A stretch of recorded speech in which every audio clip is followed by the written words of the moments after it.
இன்னைக்கு நம்ம ஸ்க்ரீன்மேட் சேனல்ல டைரக்டர் ராம் இந்திரா இயக்கத்துல ரிலீஸ் ஆயிருக்க மனிதர்கள் படத்தை பத்தி பார்க்க போறோம். இப்போ இந்த படத்தோட ஒன்லைன் என்ன அப்படின்னு பார்ப்போம். படத்தோட ஸ்டார்டிங்ல ஒரு 6 ஃப்ரெண்ட்ஸ் வந்து ஊருக்கு ஒதுக்குப்புறமா சரக்கடிச்சிக்கிட்டு இருக்காங்க. அந்த டைம்ல அவங்களுக்குள்ள ஏற்பட்ட ஒரு சின்ன கைகலப்புல ஒருத்தன் இறந்து போயிருந்தான். ஸோ மீதியுள்ள 5 பேரும் சேர்ந்து அந்த பாடியை டிஸ்போஸ் பண்ண ட்ரை பண்றாங்க.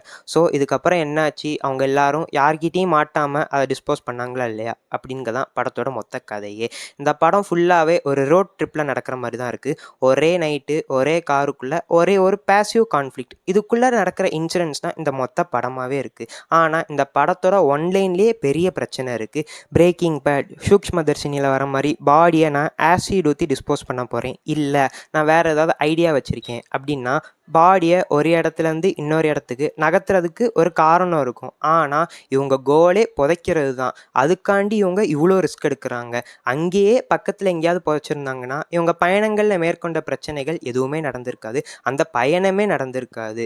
படத்தோட அந்த ரா நேச்சருக்குள்ளே கொண்டு போனதே சினிமோட்டோகிராஃபி லைட்னிங் தான். அந்த காரில் உள்ள ஹெட்லைட்டும் ரெட் லைட்டும் வச்சு அவ்வளோ சூப்பராக லைட்னிங் பண்ணியிருந்தாங்க.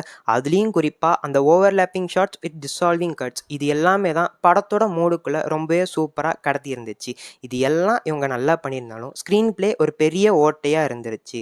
இன்டர்வல் இவங்க என்ன தான் நல்லா பண்ணியிருந்தாலும் கிளைமேக்ஸ் அந்தளவுக்கு கன்வின்சிங்காக இல்லை அப்படின்னு தான் சொல்லணும். படத்தோட டைட்டில் போடும்போதே கலர் கலரான ஃபாண்ட்ஸில் மனிதர்கள் பல வண்ணம், a man is an social animal, அந்த மாதிரியான மெசேஜ் சொல்றதுக்கு எடுக்கப்பட்ட படம் மாதிரி தான் இருந்துச்சு.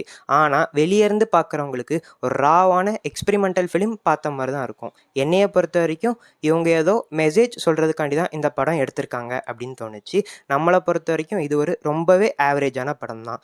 இப்போ இந்த படம் தியேட்டர்ஸில் ரிலீஸ் ஆயிருக்கு. ஃப்ரீயாக இருந்தால் யோசித்து போய் பாருங்கள். தேங்க்யூ.